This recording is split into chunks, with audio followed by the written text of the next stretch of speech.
Okay. Good morning, everyone. Thank you all for joining us today for a big day here on the Southside for the groundbreaking for the Mohawk Lake Park, which they're going to have a great complex out here with a whole lot of amenities that I'm sure Alderman Thomas will talk to you about. We have our Mayor, Eddie DeLoach, is with us today, along with the Alderman for this 6th District, Tony Thomas. I see our City Manager, Pat Monahan, joining us as well. Barry Baker with Parks and Rec is here. Members of our Capital Projects team, Savannah Fire Rescue and Savannah Police Department. Thank you all for coming out here and joining us today. Without further ado, our Mayor, Eddie DeLoach. Hey, great. 15 years.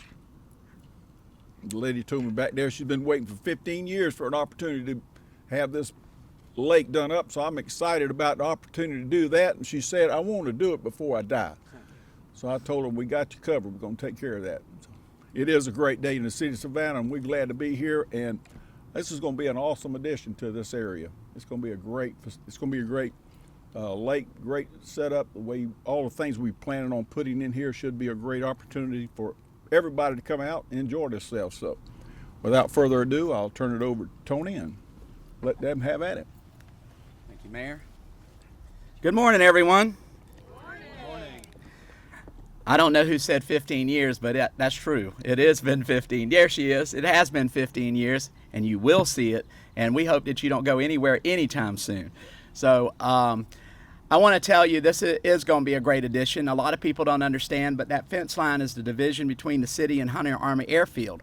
So right on the other side and on the other side of those trees is your Ranger training facility where your special forces and all live and train over in that area right there. So it's a very special place. I'll tell you this, it has a lot of history too. We just confirmed how big this lake is. It's 17 acres, so it's a big lake. And I told him I got to tell you a fishing story.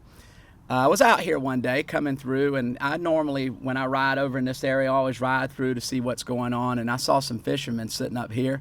And about the time I pulled up, I saw the guy pull back on his line right here, right where the shovels are behind me. And they went to screaming and everything. And for about 20 minutes, they were fighting something that was unbelievable. They pulled up about a 4-foot-long catfish right out of that lake. It was unbelievable. They said, you know, we fish all the city lakes around the city, and this is the biggest fish we've ever seen. And they were in the water, pulling it out the water and everything. Big catfish, but gave them a fight, and it was a lot of fun. The mayor, I want to thank Mayor DeLoach and the entire city council. You know, the funding for this came from the SLOST, and much of it came from the discretionary fund each of the aldermen received in the last SLOST allotment. We had a little over $1 million planned for Southside Parks, and I believe this project for the first phase is $1,055,000. That is a lot of pennies that add up to a lot of money for SLOST that do a lot of good things in neighborhoods that we need. So when you're going to the ballots here in a couple of weeks from today, if you haven't already, consider that and consider voting yes for SLOST, because SLOST allows us to do things like this without raising your taxes on your private property. So it is important to be able to provide these types of opportunities and outlets for our citizens, and this is going to be an exciting project. Now, when we sent the notice out for this groundbreaking, of course, you know, we got rained out last week, and it was a little scary today, but you know, the sun came out, so we've got blue skies right here at this time, so hopefully that'll hold out. But there was also a 10-foot jogging trail put in there. It's a 10-foot wide jogging trail. It's not 10 feet, and I know that people online had a barrel of fun with that 10-foot trail. But it is not going to be mice running in circles out here. You will have quite a distance to run all the way around. And we didn't loop it around because we have homes on this side right here, and they had asked for some privacy. But there was a homeowner over here for years that, and I tried to reach out to him the last couple of days and couldn't find him. His name was Jason Carter. And just about every week for some time, Jason Carter and I consistently had talks about, when are we going to do this? When are we going to do it? When are we going to do it? Thank you, Mayor DeLoach. We're doing it in a nick of time. Where's Nick? Where is Nick? There he is right there. So I'm very happy about that. One of the things that you will see improved in our promise is those 55-gallon cans behind you that look, that's the current trash can that's hooked there by a chain. That will no longer be here after this is done. You will see a parking lot.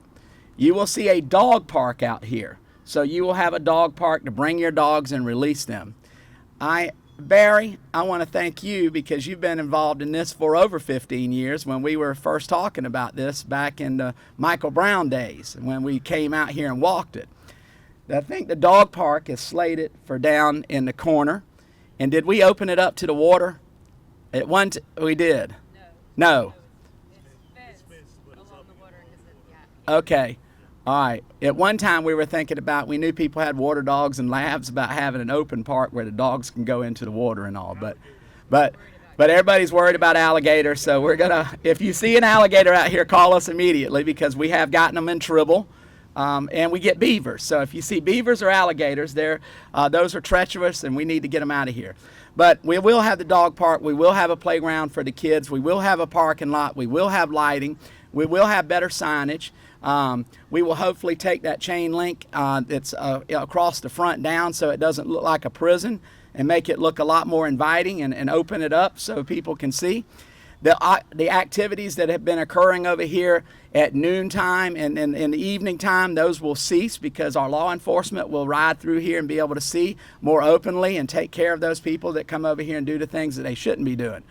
In the future, if you go across the little canal right here, we own the property to the east of us, and we will be doing additional phases. In fact, I see Howard Spiva smiling over there because we bought it from you, didn't we?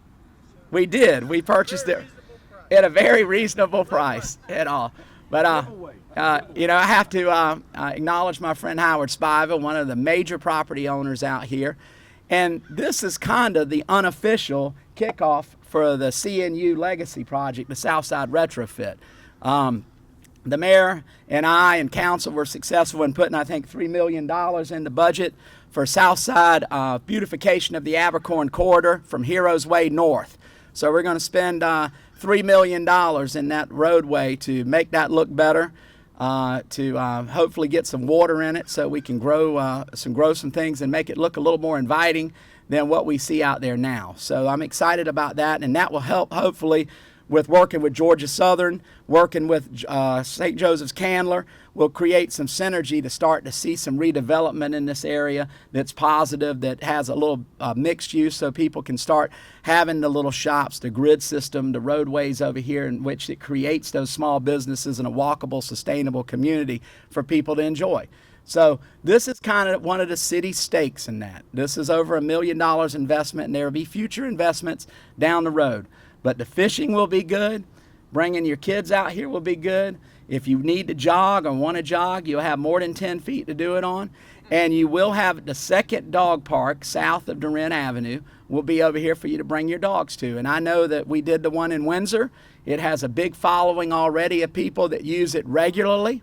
And I see that this one will be no different. We have a lot of folks that live within a mile of this corridor and this lake over here. So I see this park getting a lot more use as we kick it off. So I'm excited about today. It's a promise kept. It did take 15 years, but I'm glad you're here and you will see it complete. And I hope that you'll come over and look at it as it is happening, because I sure will. And I want to make sure that we move as swift as possible and make it as good as possible. Now, see Gordon back there. And I know Gordon is head of our Greenscapes division. It might be named something different in the future, but it's Greenscapes right now. And I know we're going to plant some wonderful trees out here and some ornamentals and things that's going to make it look real pretty. So I'm really excited about that. So I saw Howard Spiva. I wanted to give him a few props because over the years, I got to tell you that Howard has driven a lot of things out here. But Howard's been, at times he's been a pen to me, but he's made good things happen. And I'm excited because hopefully we'll be working very closely with Howard in the years ahead as we create some of this energy that I'm talking about out here that we need so bad. I didn't introduce Pat Monahan. Pat Monahan used to work for, well, not the enemy, but he used to work for the other side, the county. He was the assistant county manager. He's our city manager now. So I'm happy to have Pat with us here. I wish we could keep him, but he's got a wife that says you will not work past X date next year. So we're going to be losing Pat, but he's been instrumental in helping all of this. So thank you to everyone who played a part. Chuck Petty, who is our 6th District Parks guy for our park and trees out here. Chuck works with all of our parks. He regularly monitors them, lets us know if there's issues going on, and does a tremendous job. Especially, we have 5 parks over in Windsor Forest. We have this park, we have Veterans Memorial Park, and then we have Rosedew Park down at Coffee Bluff. I want to tell you, this is the 8th city park that we have dedicated on the south side since I've been an alderman, and I'm very happy that we created these green spaces. I'd look at these green spaces as our living rooms. This is our opportunity to entertain and show off, and I'm very proud this is this will be one of the nicest ones that we've ever done. With that, we're going to get it back over to Ken, I'm getting lost in my names here. Get it back over to Ken, and we'll get these shovels in the ground and get this project rolling. Thank you. Thank you, Alderman Thomas. There's someone you actually forgot to thank here. A lot of that behind Howard over there is cleaned out, and we'd like to thank that. If all of you remember from this area, we have to thank the goats for doing that, who came to our area. So can I have goats come to my office now, since y'all set a precedent? That's for you, Mayor. As long as you corral them in, but only temporarily. A couple things I want to reiterate. You got to move them around.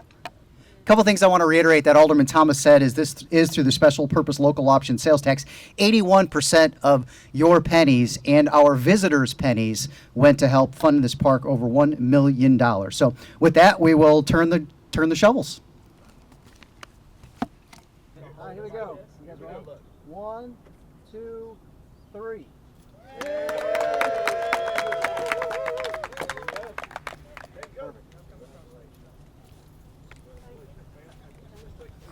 Take care of right now.